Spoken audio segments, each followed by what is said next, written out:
Can you see them in there? Yeah, I can see them all. Oh, man. There's so fucking many. Oh, God. Hey, you fucks. It's me, Schizophrenic Mitch. We'd like to thank our Patreons, The Scrupulous Atheist and Brian McCoy, who are our two patrons, who are helping us bring truth and love to the world. Do check out our Patreon page, Patronium page here. I can't sleep today. I can't sleep. And so what I thought I'd do is go over some internet conversations that I've been having. Internet conversations! You may know Jesse Morel as one of the more active YouTubing street preachers at the moment. And he has this Facebook page, Facebook group, that you're not invited to. Because you're not a street preacher like me is. It's Jesse Morel's Facebook group. You might know him because of how incredibly active he is on the YouTubes and street preaching. But I have been a member of this group for a while because I'm a street preacher and we like to talk about street preaching ideas and open air preaching and sort of those things. I've bumped into Angela Cummings on here, which is very nice. I've been wanting to speak with Angela Cummings for quite a long time. I'm a fan of her work. I like the way she does things. Except for her tendency to remove the comments from her comment section on YouTube, which I don't see the value of, but she can live her life. She can run her channel however she wants. She's doing great. But I got to talk to her on this Facebook group, so that was nice. I was able to get in touch with that one guy that went into the mall and told all the kids that Santa's fake. I don't know if you know, have you seen that video, but I was able to connect with him on here. A little bit of Jesse Morel, a little bit of Jim Gillis, he's in here. And so there's some cool street preachers on here. I've been able to link, not my stuff. I haven't really been interested in doing that yet, but I've been able to link some Lonnie Mathern on here and a little bit of EC Street Preacher as well. It's not very well moderated, as you can probably guess from the fact that I'm a member of it. But there was a fellow on here who was very good at spamming weird nonsense for a while, and then they kicked him out, and now there's a new dude. And that's, here is Jesse Morel being very happy that he was able to meet his longtime hero, Ray Comfort. I don't know if you know Ray Comfort, but they were actually preaching in one of my preaching spots. Jesse Morel went to Redondo Beach the other day and preached right where you've seen me preach before. So that was very exciting to have that overlap. So the conversation began with this post here about the Black Hebrew Israelites, and I think it had something to do with the previous post. There's been a few posts about the Black Hebrew Israelites on these couple days, and then this fellow here posted about it. Okay, we're going to look at all 368 responses here, so buckle up. It's a lot. It is a lot. It's a lot, but conversations have a lot of back and forth and take a lot of time, and this is what we can expect as we attempt to bring truth to the truthless, bring love to the imprisoned, freedom and thought and light to those who are stuck in their cults. So Joseph ibn Menezes, I don't know how to say his last name, because I mean it's a different language than my language. I don't expect him to know how to say the word Mitchell. Portuguese, I believe, is his first language, as he is writing to us from Brazil today. So he posts Joseph, because his name's Joseph, but he's changed his name because God wants to change everybody's name for some reason. I'm not sure.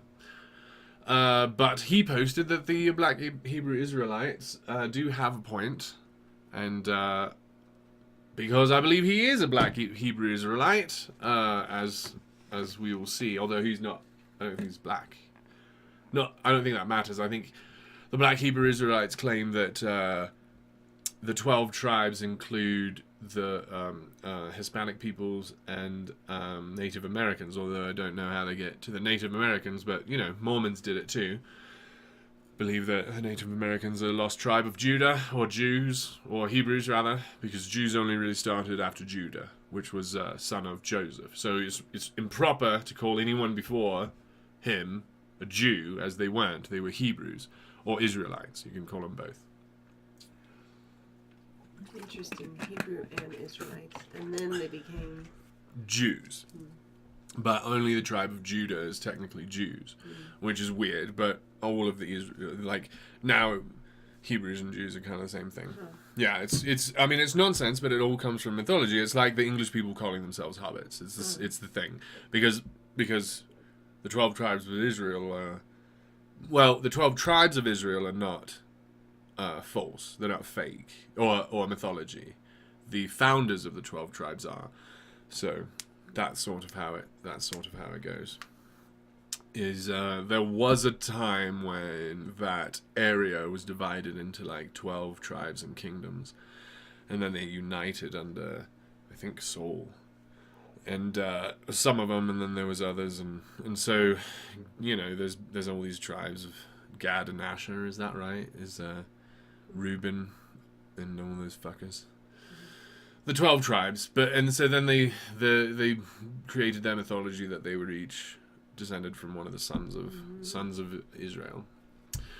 So he believes that he is an Israelite, which is fine, because I believe the same thing when I was a Mormon. I believe that we were adopted into the tribes of Israel, that I was actually adopted descendant of Manasseh, was how it worked. I was an Ephraim and Manasseh, the major Ephraim, I think, actually, now that I think about it. And they are the sons of Joseph. So one of the 12 sons of Israel lost his birthright, and so Joseph got 2 and gave 1 to each of his sons. So those are Ephraim and Manasseh. They're not sons of Israel, they're sons of Joseph. And that's why there's no tribe of Joseph, is because he got 2. It's all stupid, yeah. Is that the Joseph with the coat of many colors? Yeah, coat of many, the rainbow coat. Yeah, super gay. Yep. Yeah, supporting gays from back in... Right, that's right. Because he was probably bisexual. Or he might have been gay because this chick totally hit on him and he was like, no thanks. What a homo. Gay jokes, guys. I can make gay jokes. I'll tell you why later. Anyway, so someone else talked to him and said blah blah blah blah blah. He brought up the Greeks and the Romans, and Rami Chabin says blah blah blah blah blah, and Joseph says blah blah blah blah blah. And then he says, may Nestle burn in hell with all France. And so he's very aggressive. Your ancestors, he means, your ancestors, meaning us white people, murdered and pillaged the world. So the story, he was talking about this, and he seemed very aggressive, which was very odd for this group. I thought it was very interesting that he would do this. And then he also posts a lot of these videos that are just sort of random pictures of really weird sort of things that he's calling pagan, and the European Roman orgies and things like that. He's eat fat, so that's why so he's very mad about the pillaging of the place where he's from. It was pillaged before he was from that place. Before he was born? Before he was born. He's unmarried, he has no children, as we'll learn later in the conversation. So I picture him to be in his mid-20s. And Nestle has been pillaging and looting that place for more than 25 years. Yeah. So Rami Chahine is having sort of problems with him, and I observed this and thought I would... it sort of wound down. Their conversation wound down, and I thought I would engage him to see what it is that he did think. Because I've bumped into a number of black Hebrew Israelites. They're becoming quite prominent. I had never, ever in my life heard of them until I became a street preacher. But afterwards, as a street preacher, they're really hard to ignore. They do this thing that's really cool. I don't know where it started, but one of the guys there, they wear these fucking... Have you seen them in their outfits? They look really cool. They wear purple, and then they've got like shit on their arms, like leather sort of shit. It's really cool. Bracers or Yeah. Let's have a look. Right. Let's look at the black Hebrew Israelites, so that we don't talk shit about them. They go by something else, which is like 4 letters, ends in CC. One of the move that I really like is the preacher will be there sermonizing, and he'll talk about a Bible reference, and then the person next to him with the Bible will find it, and then he'll be like, read it, and then he reads it, and then the preacher will be like, what'd he say? And then they go back and they read it again, and they're like, every nation is like, what'd he say? Every nation. It's beautiful. Here we go. You give me Revelation. Love it. I just love it. Back up readers. Right? It's so fucking cool. Right? One scripture. You didn't understand that verse. That's one you didn't get. Yes, I did. All right, so listen. Matthew chapter 10, verse 5. Hold up. These Hold up. Jesus sent forth Listen. and command them, saying, go not into the ways of the Gentiles. Go where? Go That. not into the way of the Gentiles. That. Read part of time. They- Let's get him to it. Right? They repeat it. What'd he say? I love that. I love that. What'd you just read? I love it. So these are the black Hebrew Israelites. They're very aggressive, but I have yet to see real violence from any of them, and so that's good. But their message is very racist, very based on race.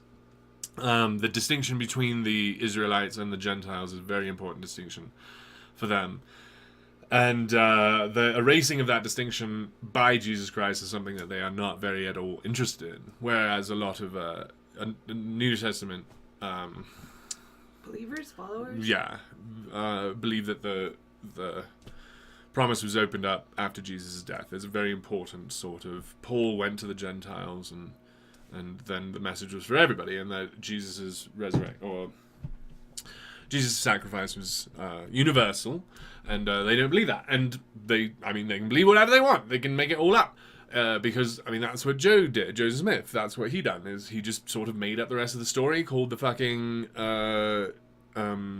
Native Americans Israelites, and just, they keep telling that story. Although they're rolling it back quite heavily. Joseph Ibn, which is the son of, right? Ibn, is that right? I don't know. I believe so. I believe it's Arabic for son of. My orders are not to kill until the harvest begins, and it will begin, he says. And so that's a very interesting idea. Talking about orders, and that he, it's not like he intends to kill. And so I found that to be really interesting, that someone would, in this Facebook group, declare their intent to kill. So I bring it up, I quote it, and I say, when you say my orders are not to kill until the harvest begins, it sounds like you're going to kill people. And he says, if I am one of the 144,000 Israelites, I will harvest millions when they join Jesus' lines to wage war against the dogs of Rome. And so we're going to forgive his word mistakes, because of wage war and things like that, and punctuation and things like that, because we are communicating through language and cross languages, and so these quibbles are meaningless. So, and then I reiterate that I try to understand what he's saying, that is he really hoping to kill people for his God? And he says, call the mighty men of war, raise all beasts and machines of war. It's see how powerful the demons really are. I don't know, he puts in a lot of poetry that we're just going to skip over some of it. But he answers and says, no, I'm not hoping to kill anyone. I'm hoping to be free from the horrors of the Roman Greek Empire. The Roman and the Greek empires have both been destroyed. They're gone. We are, as Americans, we're not new Romans. We are Americans. When they talk about us, they won't call us the second Romans, just like they don't call the Romans the second Greeks. The Greek Empire fell, the Roman Empire rose, they were related, but they weren't the child of. Mm-hmm. It's not the second Greek Empire. The Roman Empire is not the second Greek Empire. And so America is not the second Roman Empire, although there are many, many similarities that I'm cool with him pointing out. But he says, to be free from the horrors of the Roman Greek Empire. When God, and he never writes it out, he does write my God in lowercase eventually, but he never puts the O in capital God. which is weird. It's pointless and stupid, but it's very important to him. When God told Moses to kill 30,000 Israelites in the desert, did he not hesitate? He did not hesitate. I believe he did. I believe he actually did. Jesus is not a Roman effeminate, so that's, homophobia. And that's sort of an idea that I think sort of comes up a little bit, is that Joseph's probably closeting his homosexual or bisexual ideation or feelings or whatever, to be bringing it up so quickly, to hate feminism so much. Jesus is not a Roman effeminate, he is the Son of God. I don't know why the Son of God can't be effeminate. We shall be free from you. And so he's very definitely talking about you, us white people. It's very racially driven when he says Greek you. descendants. Yeah, the Europeans. Which is weird because I'm not Roman and I'm not Greek. I'm not descended from these people, and most of the colonization on this planet was done not by descendants of Romans and Greeks. You can say that the culture of the Romans and Greeks developed and spread, and then the Northern Europeans or the Western Europeans because the Vikings were there before the Vikings were north. They were up there. We were up there. Our skin was becoming white. We were losing our pigment because we lived in the snow. We were snowmen for thousands and thousands of years. And the Roman Empire and the Greek Empire are only 3,000 years old. We were there way before them. Yep. We were primitive. Considered you savages. Yeah, we were pretty savage, relatively, especially for the time when the Romans were sort of building roads and governments. But the Vikings were a seafaring people, and so... but the Romans had the whole Mediterranean. But it's super easy to sail in the Mediterranean relative to the North Sea, so fuck those guys. Pussies. We shall be free from you, he says, meaning children of Europe. Praise be the Lord. I don't know why he doesn't take the O out of the Lord, right? God is a descriptor, it's not a title. Lord is more of a name than God. But he won't say capital God, but he will say capital Lord, full capital Lord. It's very strange. Praised be the Lord that destroys our enemies. And it's like, okay, but your enemies are not destroyed, so who are you praising right now? What a hateful God. Yeah. So I ask, when you're God, I'm just trying to get down to this idea of like, who's he going to kill? Where is this violence going? Why is he excited for this violence? What does it look like to him? What is he capable of doing when he gets the okay from his God? Who is he capable of killing? Because that's the idea. I don't know if I've talked about the conundrum of 8-year-olds baptized in the Mormon Church. Because you are not responsible for your sin as a person, according to Mormon theology, until you are an 8-year-old person. That's or when baptized. No. If you're 20 and unbaptized, you're gonna go to hell. Oh. But if you're 6 and you die unbaptized, you will go to heaven. Because someone younger than 8 is not capable of... They are innocent. Okay. And so that's an idea in Mormon theology. And so what's really strange is there's a verse that says, no, there's no greater love than this, that a man will lay down his life for another. And but there is, because if you go to hell, if you die so that someone doesn't die and you go to heaven, you're not really losing anything. But if you go to hell so that someone else goes to heaven, you've sacrificed everything for somebody else. And so if, as a parent, Mormon parent, you murder your children before they become 8 years old, the reality of their theology is you will go to hell and all your kids will go to heaven. They won't, there's no chance they'll go to hell. You'll have saved them. And that math works. There's no way around it. You can get your kids to heaven. You just have to murder them before they're 8. And so that sort of conundrum is real. And there's lots of people who are very close to this idea. And, I mean, you can see it every once in a while in, like, some postpartum depression ladies, where they just take out the whole family. Yeah, last year there was a Mormon dad who killed his whole family. Is that right? Yeah, So this on the East Coast. yeah, this is a dangerous theology because yes, you can send someone to heaven. You can. And if you love them enough to sacrifice your salvation for them, that's a greater love than Christ, because Christ is happy. He didn't give up anything. But if I were to give up my salvation for my children, I can't anymore. All my kids are over 8, so that's nice. But when my kids were under 8, I was a believer. And that's one of the things that's really upsetting, is not how close I was, because I don't believe I'm close to murder, but that my theology brought me closer. Taught you. Right. There was space in there to be a loving murderer.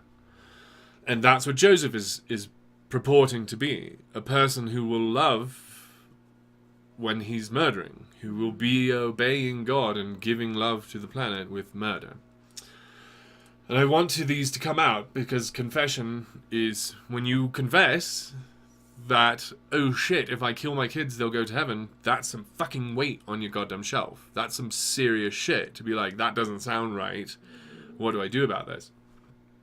And so the more he can confess, the more Joseph right here in this conversation can talk about his disgusting theology and morality, the more he hears himself say it, the more weight is on his shelf. That's just how it is. If my God tells me to die for him, I would. Never mind slay demons. And so that's the idea, is he's turned us into demons, all of us white-skinned people. And Black Hebrew Israelites are very guilty of this. That they will call you white devil. Well, I mean, maybe not you, but white people, they'll call them white devils and demons. And that is dehumanizing, and that's the first step to murder. Or it's no. It's the first step to genocide. It's worse. First step to murder is love, right? Passion, and then you crime of passion, murder, right? And so we're not. That's fine, but this is the first step to genocide. Is to say this group of people are less than human. And of course, Joseph is very excited about the genocide of white people. I would be an honor, not a pleasure, but an honor. So, but I mean, it's the difference. What are you talking about? What other immoral things, I ask, would you do if your God asked you to? Would you lie for your God? And then he quotes some bullshit, and he says, my God is not a liar. He is the truth, the way, and the life. And that's not what I asked. Mm-hmm. I didn't say, would your God lie? I said, would you do it if he asked?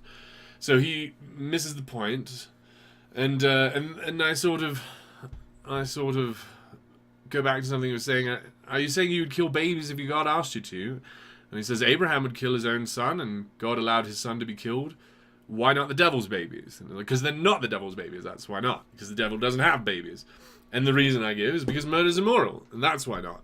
He says, how many babies have they murdered in order to maintain their way of life and the Europeans fat? I would kill every last one of them. And so,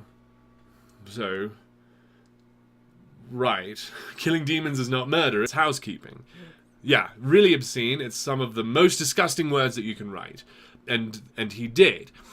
And it's okay that some people are capable of writing this really disgusting stuff, and it's okay that they do. It's good to force them to say it. It's good, because this is weight on their shelf. It's good. Let's explain weight on your shelf. In the post-Mormon community, I don't know how many people who watch this channel out of all the many people, including the Scrupulous Atheist and Brian McCoy, who are our two Patreons. What were we talking about? Weight on shelf definition. Yeah, some of the many people watching us. I don't know if you're post-Mormon, but in the post-Mormon community, there's a story about the wife of one of our prophets or apostles who was giving a talk about when she would hear something in the religion that she didn't quite understand or thought maybe was weird, she wouldn't really deal with it. She would put it up on her shelf. and for examination later, and for maybe because the answers will come not in this life but in the next, and so these things go on a shelf for later. And then in the post-Mormon community, we have the metaphor that we were doing that, putting these things on a shelf, and then one day our shelf broke, and all these things come falling down on you, and you realize you're not Mormon anymore, that you were a believer, and your shelf breaks, and you can't anymore because all these things are now here and must be dealt with.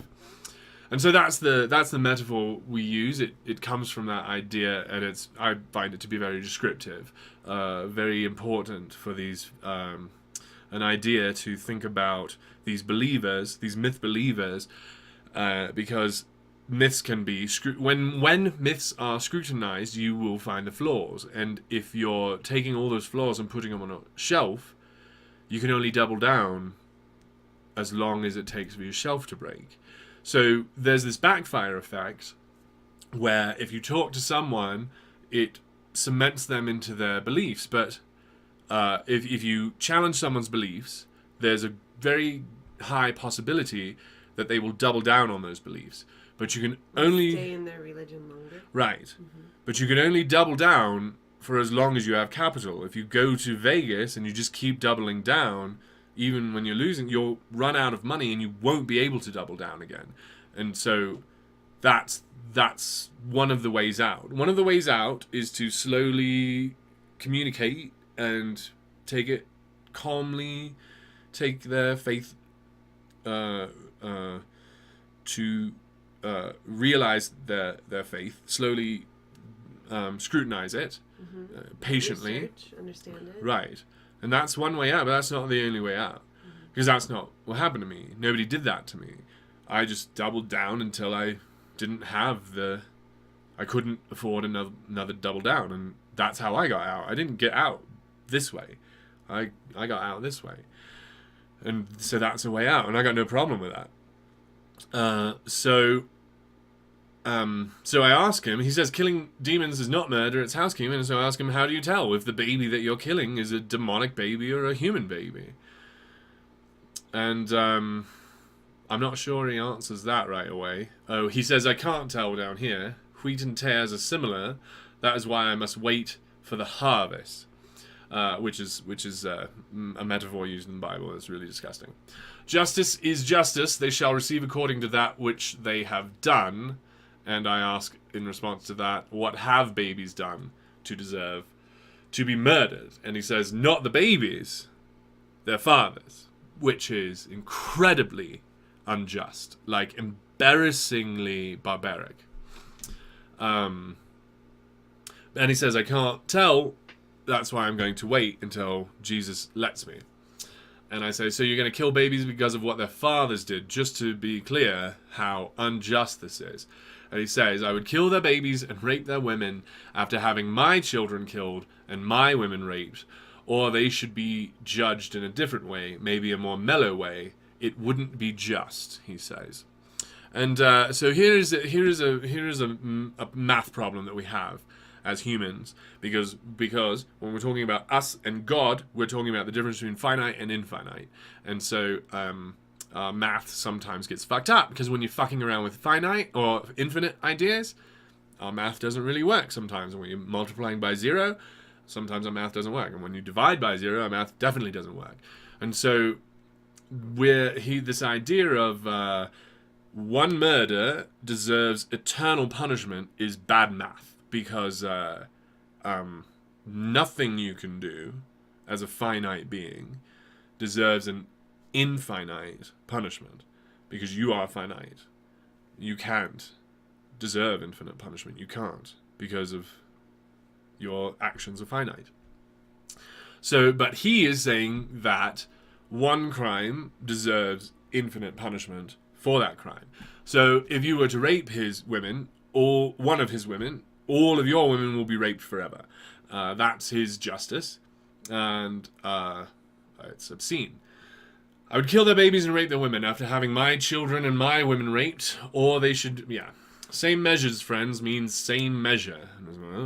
Yeah, but That's not what Jesus. First of all, that's not what Jesus preached. Jesus is the guy that said, "You've heard eye for an eye," and I say, "Fuck that shit." And then I ask him, "Who raped your wife?"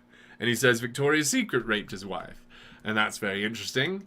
And then he confesses that he's not married, and so it's very strange of him to talk about the murder of his children and the rape of his wife figuratively, but the punishment for that is going to be infinitely real.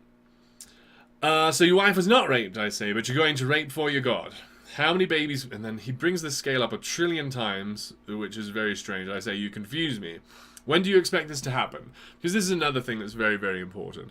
People who believe in the apocalypse will never, never, never tell you when they think it's going to be.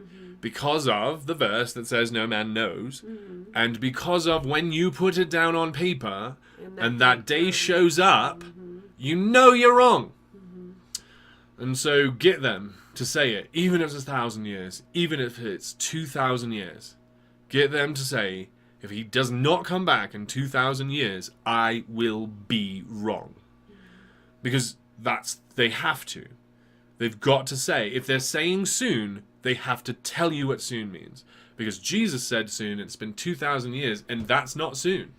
Yeah. Ask how many people think it'll happen in their lifetime if they don't want to say a date. Right. Do you think it'll happen in your lifetime? Because I was convinced it would happen in my Oh, lifetime. absolutely. I never thought we'd see this year. At all. Agreed. The idea of the year... It's 2018, but the idea that we would get to the year 2020 was nonsense. When I was living in the 90s, right? Yeah. When I was sure that my children would be very young during the second coming. If I had children before the second Right, coming. if there was enough time for that. Yeah. And so, yeah, very, very definitely get believers to confess that they think it's going to happen in their lifetime. If they refuse to do a date. Yes. Yeah. Yeah. Be like, in your lifetime, in your children's lifetime, whatever. Any narrowing of time is valuable. Because these are the things that knock us out. When we predict something, we say, I feel this way, and we notice we're wrong. Because that's what religion gives us, is a bunch of being wrong. And we don't want it to. We want it to be right. We want it to be right. We want it to be magic. We want to know. That's what it's supposed to do. What happens if my children are sick? You just fucking heal them with the power of Jesus, and it will always work. And then when you go do it, and it doesn't work, that really hurts. That's a big thing to put on your shelf. And the only way they can get out of that is, well, mysterious ways. Or God had a reason for them to go back. Reason. I saw that a lot when missionaries died or young men died. Right, but it's still fucking heavy when you've believed for a minute that God would save them. That it worked, that you did it. Yeah. And so that's another reason, that's why I try to get people who, in real life, who confess their belief in demons, to confess that I must be demonized. Because they can't get rid of it. They cannot get rid of my demon with the power of their Jesus Christ. However hard they try to fucking, in the name of Jesus Christ, remove my demon. They could. Yeah, it's supposed to work, and it never does. I'm always this pissed at Jesus. It's not because I'm a demon, it's because he lied. So I ask him, when do you expect this to happen? When are you going on your murder rape spree for your God? And he says something about the devil, blah, blah, blah. Because this conversation happened really quickly, and so you can see that the responses are one or two things down, which is fine. As soon as the trumpets soar and Jesus cracks open the sky, only if I'm alive, I'm one of the 144,000, and he tells me so. Otherwise, I just lay back and watch the whorehouse burn, because it will burn. And I get back to the point, when do you expect this to happen? There won't be America great again, new world order, new paradise, or anything like that. So, in 1,000 years, I ask. And then he says, well, considering the picture, those blood moons and all else, our redemption draws near. Let's talk a little bit about blood moons. Oh, please do. Because the blood moon is just a moon that's red, okay? And there's lots of reasons for the moon to be red. When it's low in the sky, It's going through a lot of atmosphere, and it scatters red light differently, and it colors the moon red. And you can call that a blood moon if you want. When there's an eclipse, when it's fully eclipsed, the moon looks red because the light that's hitting it is coming through the Earth's atmosphere. It's refracted around the Earth. How often do these eclipses happen? And that's a really interesting question. They happen exactly every 6 fucking months of your goddamn life. There will be a fucking lunar eclipse. And there's been one for 100,000 years? Not exactly, but like, yeah, forever. This is the way it works. Is the moon goes around us like this, and its orbit intersects the orbit of the moon, or the sun, sort of, like the lines that they draw in our sky. There are 2 nodes where they intersect, and the moon goes between those nodes, goes one in 6 months, and then it gets to the next one in 6 months. And when it's on those nodes, there will be an eclipse. And very often it will be a total eclipse. And every time there's a total eclipse, the only light coming through it will either be the light that we are shining on it with our cities, or the light that curves around the Earth through the atmosphere from the sun that goes through that lensing process. And it will always be red. So there will always be a blood moon. It's a very, very common thing. So people who are saying that they're more common now are just really bad at looking at old calendars, because it's been this frequency for always. That's pretty hilarious. In fact, it's probably been more frequent because I think the moon is slowing down. I think the point is the moon is getting further away and its orbit's slowing down, so it's getting to the nodes slower. So the distance between the time. So there were more blood moons in the past than there are now. But people like this don't care. They just look up and they see the moon and they see it's reddish and they be like, well, that must be what it's talking about. Right. Our redemption draws near. How near do you think it is, I ask? 100 years? Nah. So this is really good because he said no to 1,000. Yeah. He said less than 1,000, less than 100. So here it is written down in practically stone that Joe Ibn whatever believes that this world will not see 2118. And so if you're living in 2118, you know Joe's fucking wrong. And I know he's wrong. But if he's living in 2118, hopefully he'll know how... You can go up to him and tell him how fucking wrong he was. That those 100 years have passed and he's fucking wrong. We're almost ready to build that temple in the new capital. Welcome to their new messiah. It's close. 100 years close? Very close. It's closer than ever. Every day, it's going to be closer than ever. What a worthless thing to say. It's like fucking Mitch Hedberg's joke. Every picture of you is of you when you were younger. It's a pointless thing to say. Here's a picture of me when I'm younger. Every one of those is that. Every picture of you is not from when you're older. Right. So for him to say it's closer than ever is not information at all. It's not a sentence. I don't know the day. That's fine. I'm not asking for the day. I'm asking for the year. Or the hour. I'm neither asking for the day nor hour, but I see the signs. Do you see it? And then I see signs that you're super excited to rape and murder as soon as your God lets you. I'm telling, those are the signs I see. I don't see these signs that he's seeing. I see the signs that he's excited for murder. ISIS will look like a charity institution when Jesus returns. That's obscene. Do you know that the river of blood will be 300 kilometers in length in the path of Jesus and the saints? I don't think we can call them saints if they're wading through a river of blood. I think that saint is sort of a misnomer at that point. His vests will turn red. He is not Roman, so his vests are not yet red. Oh, okay. I don't wear a red vest. They will turn red in the blood of the devils, which is us. Your obsession with war and murder and blood is immoral. So I just get to it. Just call him fucking names now. Because he's confessed. He's narrowed it down. So let's just get to it. You're a piece of shit, Joe. Oh no, like I've said, I wouldn't take pleasure. Maybe for the raping. Yikes. So we can read more. We can end there. Joe's a piece of shit. Whatever god he worships is the god that he made up to fucking deal with his bullshit. And fuck him and fuck his god forever. Just for that statement right there. We'll continue though, but if you want to end here, I totally understand it. I don't know if it gets worse than that, but he doesn't really pull back. I would rather be friends with my enemies. But they don't want to be friends. I want to be your friend, dude. Come on up here, let's be friends. They want rape your women. Then. Oh yeah, he's going to murder my kids and rape my women. They want resources and pillage. And I ask, if the devils, is this who you're talking about? Well, after so many horrors we are seeing in Syria and around the world, what difference does it make? 100, 1 million dead babies. What difference does it make, he asks. What is the difference, he asks, between 1 dead baby, 100 dead babies, and 1 million dead babies? And if you don't know, I'll tell you. The first difference is 99 dead babies. The other difference is 999,999 babies. That's the difference. A lot of fucking dead babies. And so I ask him, you can't tell the difference between 1 dead baby and 1 million.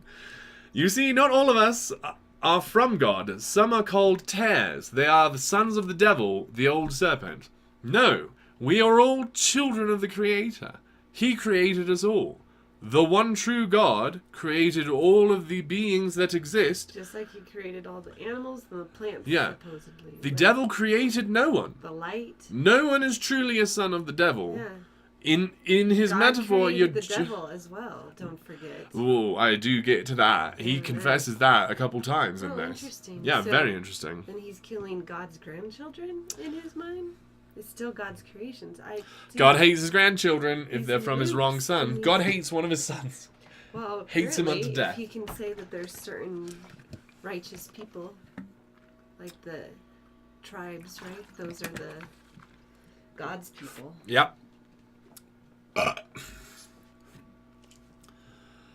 Some are called tares. They are the sons of the devil, the old serpent.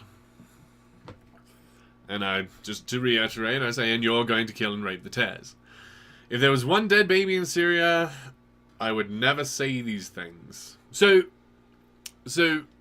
he's jumping around a little bit. One of the reasons he's pissed is because Brazil is being pillaged by the colonial forces, the corporate colonial forces that are there pillaging that country, which I agree with. I think he's correct in his estimation that these corporations are being very immoral and they're misusing the natural resources and they're abusing the and he should be angry about it. Yes, I feel like his violent. Right, and I feel like his anger oughtn't push him to racism, which it is. Mm-hmm. It should not neither should it, like you said, drive him to fantasize about violence. Mm-hmm. That is exactly what the idea of the New Testament is trying to say when it says, if you think this in your mind, it is. Murder in your mind is murder. Mm-hmm. Violence in your mind is murder. Lust in your mind is adultery. According to the New Testament, what the New Testament writers, whoever was writing that, was trying to talk about morality and trying to iterate morality, trying to move from an eye for an eye thing to a kinder, gentler, gentler, more moral morality, a kinder morality. Mm-hmm. Because you can say it's moral. Eye for an eye is exactly moral. You can say that, but it's not a kind morality. It is not a merciful morality. And so the writers of the New Testament were doing many things, and one of the things that they were doing was trying to iterate this morality to a kinder morality. Turn the other cheek. Mm-hmm. Don't walk towards violence, even if it's justified. Love your enemy. And Joseph is not participating in that idea at all. He is using the anger for his enemy and it's growing and growing into racism and hatred of many things that he doesn't need to hate. Because we're not going to destroy the corporations with racism. Corporations are not a race. They are another entity. Right. So if you hate white people, you're never going to kill Nestle. So if that's your idea, you're going about it wrong. Your hatred is driving you away from a solution to your problem. Mm-hmm.